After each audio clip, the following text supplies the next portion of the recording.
Hello and welcome to my video on how to browse the dark or deep web safely and the right way to do it. A lot of things come to mind when people talk about the dark web, but the first thing people think of in terms of how to browse it the right way, they think of the Tor browser, which is correct. You want to use the Tor browser. However, using the Tor browser on your own personal computer can leave a little bit of a trace and an issue. That is, most notably, your internet service provider or your ISP can recognize that you've downloaded and used opened Tor. What I'm going to show you here is a way to completely even circumvent that, so nobody but yourself can confirm or say that you've visited the dark web. If you're that, I guess, what do you say?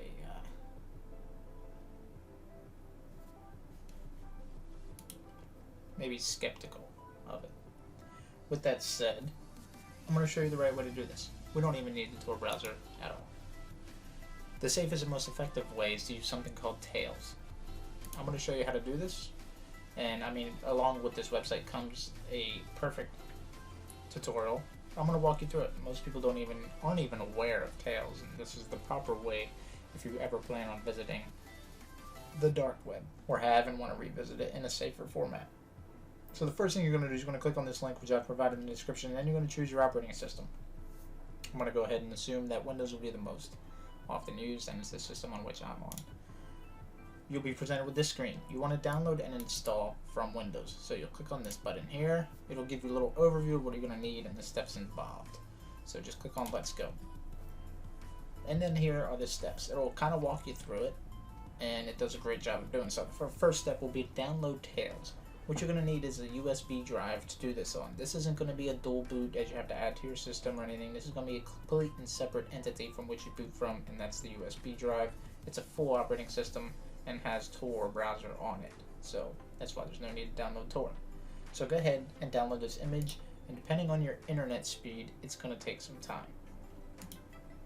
Alright, now that you have the Tails image downloaded, it's going to ask you to install an extension to your browser. Now this is a Google Chrome extension, so if you're not using Chrome, I recommend you get on there, otherwise this may be a hindrance in the process. It will ask you to verify that you have the right Tails image download, because it is an attempt to reduce the chance at which you're at risk for a security flaw. Maybe the download was compromised, corrupted, you got it from somewhere else. It wants to make sure what you downloaded from their site is the proper one. So go ahead and click Install Tails Verification Extension.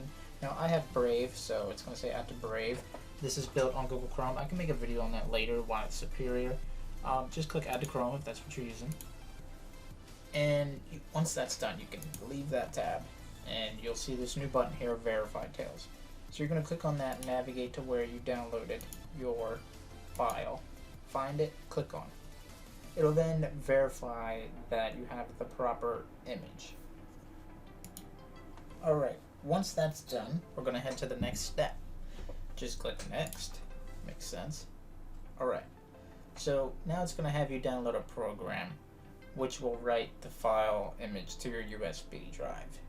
Now, here's this big warning here. The USB drive you're using, all the data is going to be lost. It's going to be wiped and rebuilt.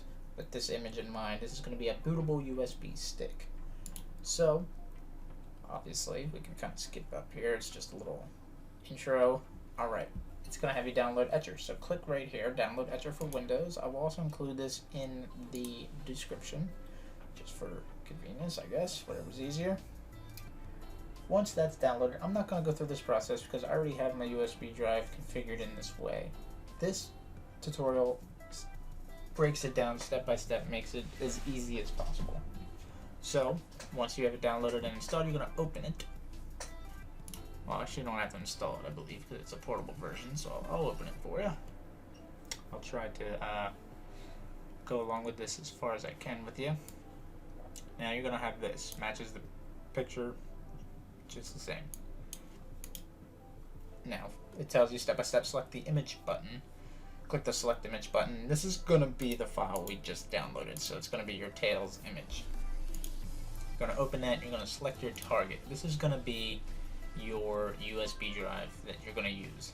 Now, mine's already there.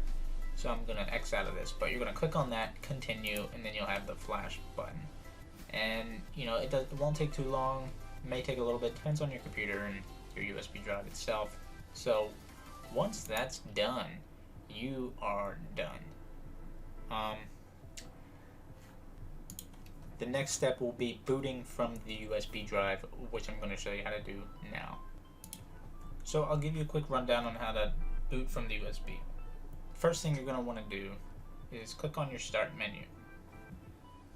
You're going to then press and hold Shift.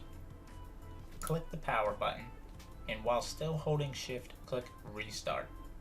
It's going to boot you into a screen that looks like this. Now, if I didn't mention already, make sure you have your USB plugged into the computer before doing what I just described. Upon the holding Shift and pressing Restart, you should be presented with this option.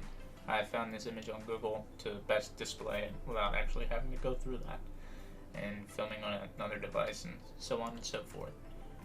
But yeah, it describes it right there. Click on Use a Device, and your USB drive will be displayed in there. You click on that and you're going to boot into a brand new operating system, and on the desktop you will find the Brave browser. You are now safely and securely able to browse the deep or dark web, whichever you want to call it, and I can give you a greater tutorial with more information on what you can find and where to go and how to find it if you guys would like. So thank you very much for watching, and good luck on your adventures on the dark web.